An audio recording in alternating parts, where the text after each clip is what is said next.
A lot of people ask me why I'm stopped vlogging. So here I am, guys. I'm back. This is Lady Petit and welcome to our vlog. So guys, kasama ko si Aiton at pupunta na po kami sa shop. Shop located po 90C France Street, Better Living, Parañaque City. Mauways po ito, Tonspecs Motor Shop. So, dumating na din si Ton at saka si Andrich. So, magkakasabay lang kami dumating, kaso magkakaiba lang sinakyan kasi hindi naman siguro kasya kami sa motor, 4 kami.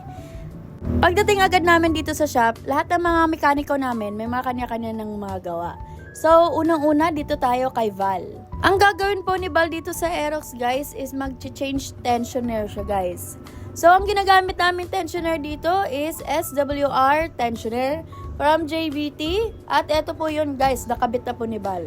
So, dito naman kay Job, guys, NMAX B1, ABS wire. Aayusin niya yung wiring neto, guys. So, shout out pala sa may-ari nito. Linis-linis din minsan, master. Kawawa naman yung motor. So, eto naman ginawa ni Pops. Eto yung pinakita ko sa inyo na ADV 150. Ito po ay engine refresh.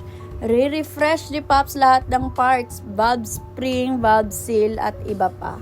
So, eto naman may nilalagay si Tonton. Hindi ko kilala kung ano to. Basta may nilagay siya. Sa mga nagtatanong pala ng package namin, ito po yung mga listahan. May 17K package, meron kaming 22K package, meron din kaming 33K package. Syempre, may super stock package din kami na 9.5, meron din kaming 12.5 na super stock package.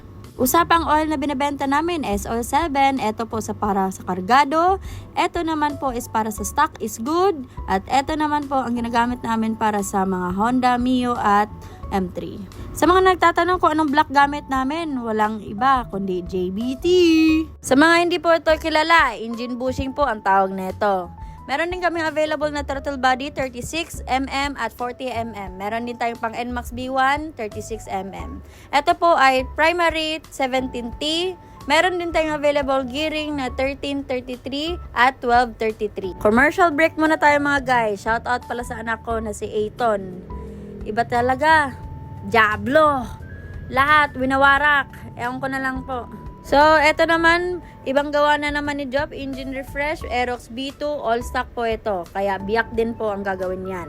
So, check kung ano mga dapat palitan neto. Eto naman, gawa ni Negro, bore up, sniper. Kaya mamaya pakita ko sa inyo, i-degree nila yan. Lunch break muna sa mga mekaniko namin. Nagutom na talaga daw sila. Kaya kain muna tayo. So, eto guys, ang gawa ni Pops. Nakakalas pa. Ito naman ang update ni Job na Aerox B2. Nababa niya din. Kaya ito, sisimulan niya ng linisin. Ayun naman yung sniper. Pa-Douglas pa dun. Kaya hintayin nyo na lang. Another customer. I-check kung bakit namamalya. Kaya double check lahat kung anong reason. Baka sa spark plug or TPS or ano ba yan. Ito na pala yung makinang ginagawa ni Popsel guys. Nakasalpak na mismo sa chassis niya. Kaya eto, inayos na yung wiring. Eto naman, may dumadayo. Hindi ko alam kung taga saan to sila. Nagdadala ng isang motor, kaya papacheck daw kay Ton. Another work for Val. Eto po ay Aerox B2. Magpapakabit ng clutch bell, JBT. JBT lang malakas. Eto na po yung update ng sniper. Dinidegree na po nila ni Ton at saka ni Waki. Shout out po SOL7, Boss Gerald Dancel, thank you po sa pag-deliver. Shout out din pala sa motor na to. 3 araw straight na nakita ko to dito sa shop.